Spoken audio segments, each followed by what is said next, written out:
So the more volatility you get in Bitcoin, the more interest, contract, and yield you can get from DeFi with stablecoins. So you can now make a 9% interest yield. Bitcoin is the safest, the most secure of the blockchain technologies.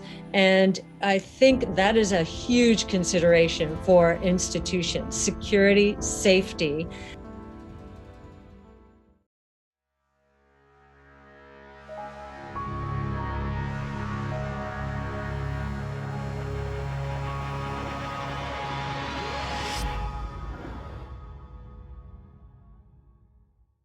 Bitcoin typically has up and down cycles, bull and bear cycles. And, up until this most recent correction, the euphoria was high. It felt like everyone was feeling like we're in a bull cycle. Have we seen the top of this bull cycle? And if not, give us a prediction. The people always want predictions and everyone hates giving predictions, but I'm going to put you on the spot.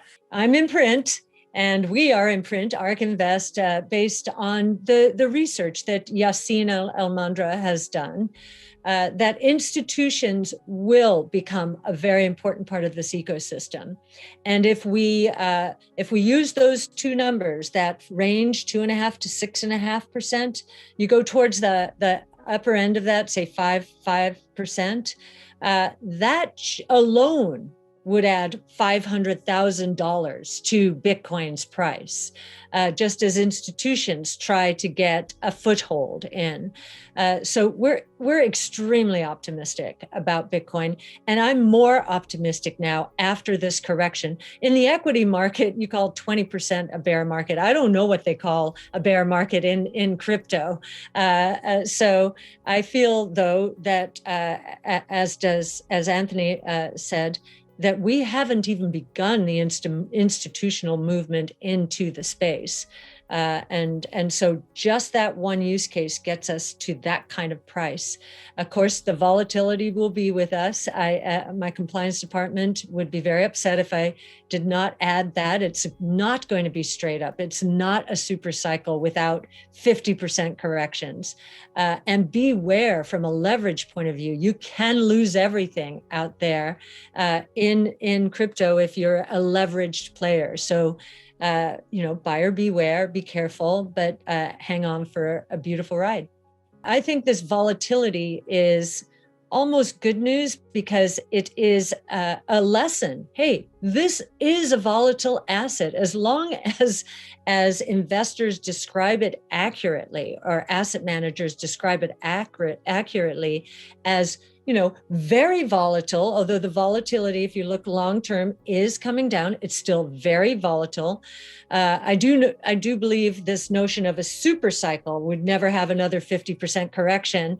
That's out the window. That's good. That is really good because regulators don't like any guarantees like that. So you've got that one out the window. You've got the price lower, so individuals won't be top ticking in the mid 60s, right? Much better price here.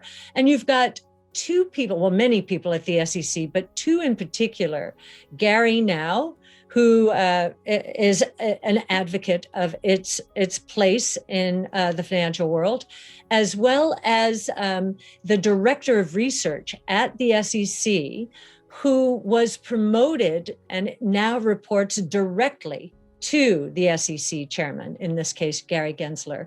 So the SEC has placed a high priority, and we know in the last 4 years, since their first request for information, and we did send a response. We felt at that time, 4 years ago, we weren't ready from a liquidity point of view. I think that has changed, and I think the SEC's knowledge is terrific. I think there are a lot of, they've investigated every nook and cranny. So I think we're much closer. I think ESG is the second reason that it has gone down. Environmental, social governance, primarily environmental. How is Bitcoin mined? A lot of institutions are asking that question.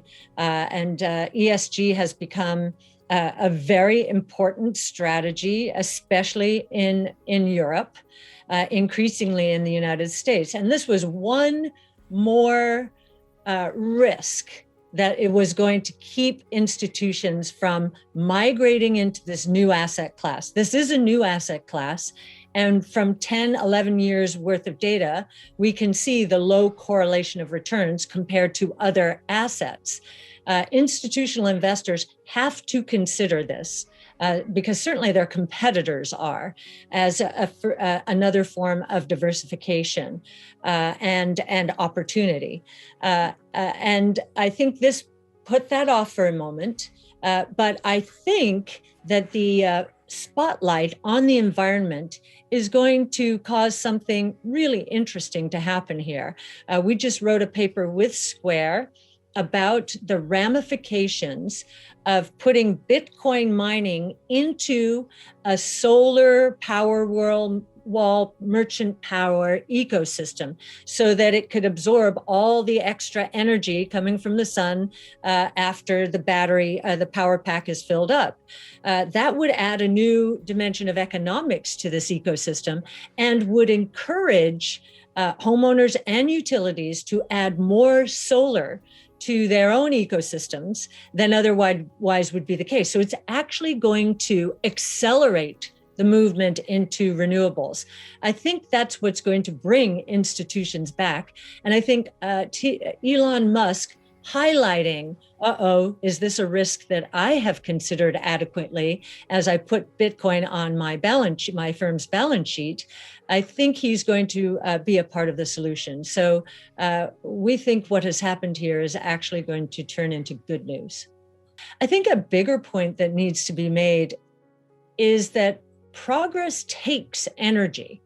And it seems as though any lightning rod involving, in this case, it was coal in China, is going to turn back the clock. But we really need to keep moving forward. This is progress. As Anthony mentioned, to a DeFi system that does not fall apart after assets are cut in half. That's a pretty powerful source of progress, I think, from a financial system point of view.